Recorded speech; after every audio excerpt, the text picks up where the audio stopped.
BBA, BCA, BCom computer కోర్సులో 100% placement లభించే ఏకైక డిగ్రీ కాలేజ్ కూకట్పల్లిలోని i3 డిగ్రీ కాలేజ్ 83672152. అమ్మ నమస్తే. నమస్తే అమ్మా. అమ్మా, వంటగది పూజ గది కలిసి ఉండొచ్చా? మనం చాలా వరకు చూస్తూ ఉంటాం. అవును, వంటింట్లోనే దేవుణ్ణి పెట్టుకోవటానికి అవకాశం ఉంటుంది కొంతమందికి. అవును. అది మరి ఎట్లా? అంటేనమ్మా, విశాలమైనటువంటి ప్రాంగణం, విశాలమైన ఇళ్ళు ఉంటే దేవుడికి ఒక గది ప్రత్యేకంగా ఉండేది. ఈ రోజుల్లో మధ్యతరగతి కుటుంబాలకేమో అవకాశం తక్కువ, అంత ఇల్లు. అవును, అసలు అవకాశం తక్కువే కాదు, దేవుడి కోసం ఒక ప్రత్యేకమైన గది కేటాయించాలా అనేటటువంటి కక్కుర్తి కూడా ఉంది. అన్నిటికీ ఉంటుంది కానీ దేవుడికి ఉండదు. సమయం కూడా అంతే, అన్ని పనులకి ఉంటుంది కానీ పూజకు సమయం ఉండదు. ఇది 24 గంటల్లో 10 నిమిషాలు పూజకి టైం లేదు అంటే ఏం చెప్పాలి? అట్లాగే 1500 అడుగుల ఇంట్లో పూజకి గది లేదు అంటే భావనే అంత, ఆలోచన ఎట్లా ఉందన్నదే మనకు అంతే, అంతకన్నా ఇంకేం లేదు. అయితే వంటింట్లో దేవుళ్ళను పెట్టుకోవడం అనేటటువంటిది మధ్యతరగతి, దిగువ మధ్యతరగతి, ఇతర ఇంకా తక్కువ స్థాయికి చెందినటువంటి వాళ్ళు చేసే పని. కానీ దాంట్లో కొన్ని సమస్యలు ఉన్నాయి.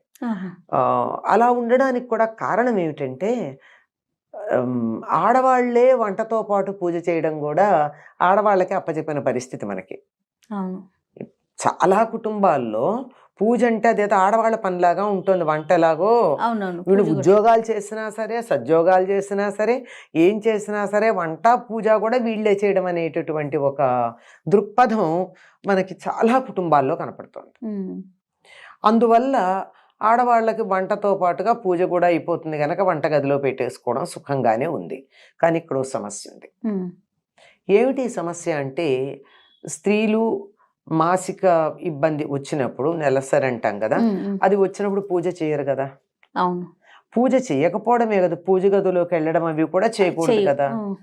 మరి వంట కూడా నిజానికి చేయకూడదు కానీ తప్పనిసరి చేసుకుంటున్నారు. దానికి ఏం చెప్పాలో నాకేం తెలియట్లేదు. అంతే అంతే, ప్రస్తుత పరిస్థితులను బట్టి అది. అయితే అలాంటప్పుడు ఆ దేవుడి గది అక్కడే కనుక, వంటగదిలోనే కనుక దేవుడి గది ఉంటే ఇబ్బందికరమైన పరిస్థితే కదా. అందువల్ల దానికి కాస్త ప్రత్యేకమైన మరుగు ఏదైనా ఉన్నట్టయితే, ఇలా వీలు కానప్పుడు, పైగా ఇళ్లల్లో ఈ రోజుల్లో ఎవరిని ఏమనే పరిస్థితులు లేవు. ఎందుకంటే మన పెంపకాలు అలా ఉన్నాయి. పిల్లల్ని తప్పు పట్టట్లా నేను, మన పెంపకంలో ఉన్న దోషం అది. అందువల్ల వాళ్ళు బయట నుంచి ఎక్కడ పడితే అక్కడ తిరిగి వచ్చి ఎట్లా చేస్తే అట్లా చేసి వచ్చి స్నానాలు చేయకుండా, ఒక్కొక్కప్పుడు చెప్పులతోనే లోపలికి వచ్చి, కరోనా పుణ్యమాన ఆ పని మానేసామనుకోండి, చెప్పులతో తిరగడం, ఈ చెప్పులతో లోపలికి వచ్చి ఇట్లాంటివన్నీ చేస్తూ ఉంటే వంటింట్లోనే చేయకూడదు. కానీ ఏమనలేని పరిస్థితుల్లో దాన్ని కూరుకుంటున్నాం. అట్లాంటి దేవుడు అక్కడుంటే ఇలాంటివన్నీ ఎలా కుదురుతాయి? కానీ అంత పెద్ద ఇల్లు, దేవుడికి ఒక ప్రత్యేకమైన గది, కనీసం ఒక మనిషి కూర్చునేటంత చిన్న గదిగా అన్నా ఏర్పాటు చేసుకునే వీలు లేని పరిస్థితులు వస్తున్నాయి.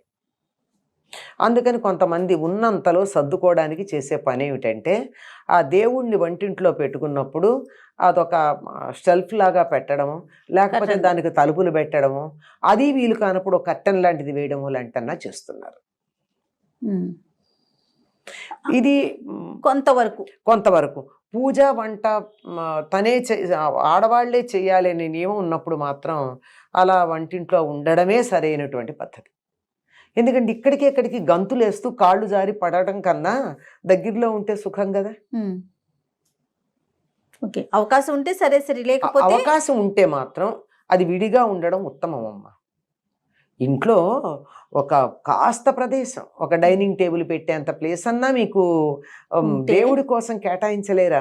ఒకటో రెండో విగ్రహాలు, ఫోటోలో పెట్టుకుని 2 మనుషులు కూర్చోవడానికి సరిపోయిన చోటు వరకు మీరు దేవుడికి కేటాయించి మిగిలినదే ఇల్లంతా వాడుకోవచ్చు కదా.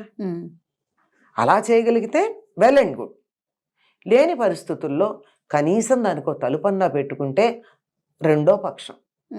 సరైందని నేను అంటలేదు, రెండో పక్షం లేదు మేము పాటించగలమండి, ఇటువంటి నియమం కనీసం దేవుడి దగ్గర ఈ మాత్రం పాటించగలమండి అని కనుక అన్నట్టయితే అభ్యంతరం ఏం లేదు.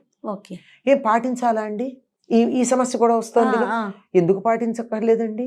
మీరు ఐసీయూలో పెడుతూ ఉంటే ఈ బట్టలతో వెళ్ళనిస్తారా మిమ్మల్ని? మీకు వేరే వాళ్ళు డిస్పోజబుల్ షూ ఇస్తారు, అది తీసి అవతల బారేస్తాం, పైన ఏదో వేస్తారు, కోటేస్తారు.